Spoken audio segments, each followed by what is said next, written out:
کہا تھا اذ اعجبتکم کثرتکم، وہ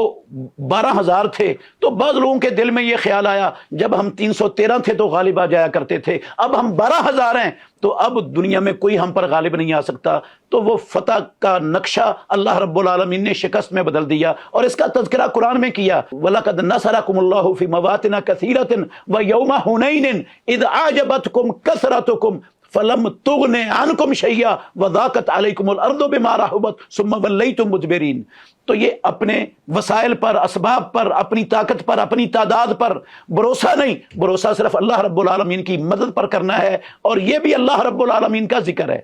تیسری چیز جو اس سے اگلی آیت میں اللہ رب العالمین نے تیسرا ادب سکھایا ہے وہ ہے وَأَطِيعُوا اللَّهَ وَرَسُولَهُ، اپنی مکمل زندگی اللہ کی اور اللہ کے رسول کی اطاعت کے اندر ڈال دینی ہے، اللہ اور اس کے رسول کی اطاعت کو اپنا اوڑھنا بچھونا بنا لینا ہے، ہر کام، ہر قدم، ہر زبان کا لفظ اللہ اور اس کے رسول کی اطاعت کو مد نظر رکھ کر نکالنا ہے اور ہر قدم اٹھانا ہے، اور وَلَا تَنَازَعُوا، اور چوتھی چیز اللہ رب العالمین نے کہا وَلَا تَنَازَعُوا، کہ تم آپس میں جھگڑا نہ کرو، اختلاف نہ کرو، اور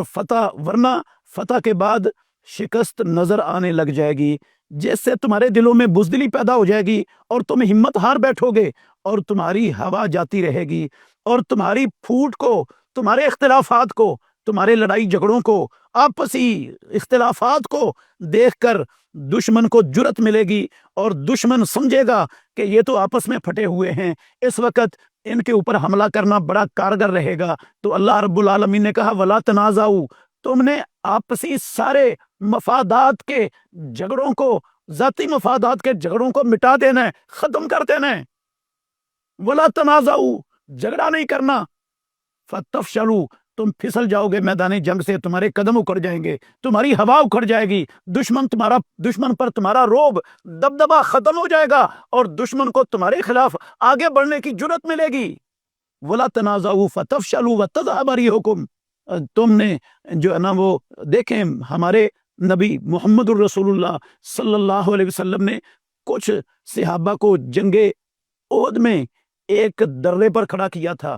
تو اختلاف ہو گیا، انہوں نے اختلاف کیا، ان میں سے کھڑے ہونے والے بعض لوگوں نے اپنے امیر کے ساتھ اختلاف کیا، نتیجہ یہ نکلا کہ اللہ رب العالمین نے جو سارے کافر میدان جنگ چھوڑ کر بھاگ گئے تھے، فتح مل چکی تھی، وہ فتح کا نقشہ سارا شکست میں بدل گیا، امام الانبیاء کا سر پھٹ گیا، آپ کا دانت شہید ہو گیا، آپ کے کندھے پر چوٹ لگی، آپ کا ہونٹ پھٹ گیا، آپ صلی اللہ علیہ وسلم لہو لہان ہو کر بے ہوش ہو کر گر پڑے، 70 صحابہ کٹ گئے، بہت بڑا نقصان اٹھانا پڑا، صرف ایک اختلاف جو مسلمانوں کے اندر پیدا ہوا۔ تو اللہ رب العالمین نے یہ ادب سکھایا ہے وَلَا تَنَازَعُوا، کہ تم نے آپسی جھگڑے، آپسی اختلافات، آپسی دشمنیاں، آپسی نفرتیں، ان کو ہمیشہ کے لیے مٹا دینا ہے، اور جب قومیں متحد ہو کر، متفق ہو کر، یکجہت ہو کر اپنے دشمن کے خلاف لڑتی ہیں تو پھر اللہ رب العالمین کی نصرت، اللہ کی مدد آ جاتی ہے، اور پھر کامیابی سے ایسی قوموں کو دنیا میں کوئی روک نہیں سکتا، ان کے پاس افراد کم ہوں، ان کے پاس وسائل کم ہوں، جو کچھ بھی ہو، اللہ رب العالمین پھر ان کو کامیابی سے ہمکنار کر دیتے ہیں۔ پانچواں ادب جو اللہ رب العالمین نے اس آیت کریمہ میں سکھایا ہے اپنے مومن بندوں کو مخاطب کر کے، وہ ہے دشمن کے مقابلے میں صبر کرنا،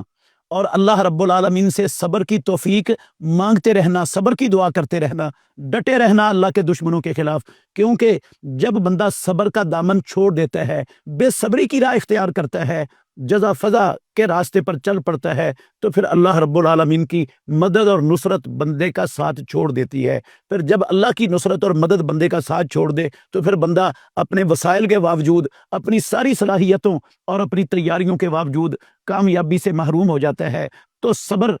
کرنا، امام الانبیاء محمد الرسول اللہ صلی اللہ علیہ وسلم نے عبداللہ بن ابی اوفا کی حدیث میں ہے کہ رسول اللہ صلی اللہ علیہ وسلم نے ایک جنگ میں انتظار کیا، جب سورج ڈل گیا اور صحابہ سے آپ نے مخاطب ہو کر کہا کہ دشمن سے لڑائی کی مڈ بھیڑ کی خواہش نہیں کرنی چاہیے، اور جب مڈ بھیڑ ہو جائے تو پھر صبر کرنا ہے اور ڈٹ کر لڑنا ہے، ثابت قدم ہو کر لڑنا ہے، پھر ڈٹے رہنا ہے۔ اللہ رب العالمین صبر کرنے والوں کی مدد کرتا ہے، پروردگار صبر کرنے والوں کے ساتھ ہوتا ہے۔ تو یہ آداب ہمارے شاہینوں کو، پاکستانی پوری قوم کو اپنی زندگیوں پر نظر ثانی کر کے ان آداب کو اپنا اوڑھنا بچھونا بنا لینا چاہیے۔ اس سے انشاءاللہ دنیا میں بھی فتح ملے گی، اس جنگ میں بھی کامیابی ملے گی، پاکستان کو عزت بھی ملے گی، اور اللہ رب العالمین بھی راضی ہوگا، اور ہم سب کی آخرت والی ہمیشہ والی زندگی انشاءاللہ وہ بھی جنتوں والی، اللہ کی رضامندیوں والی بن جائے گی۔ اللہ ہمیں سمجھنے کی اور عمل کرنے کی توفیق عطا فرمائے۔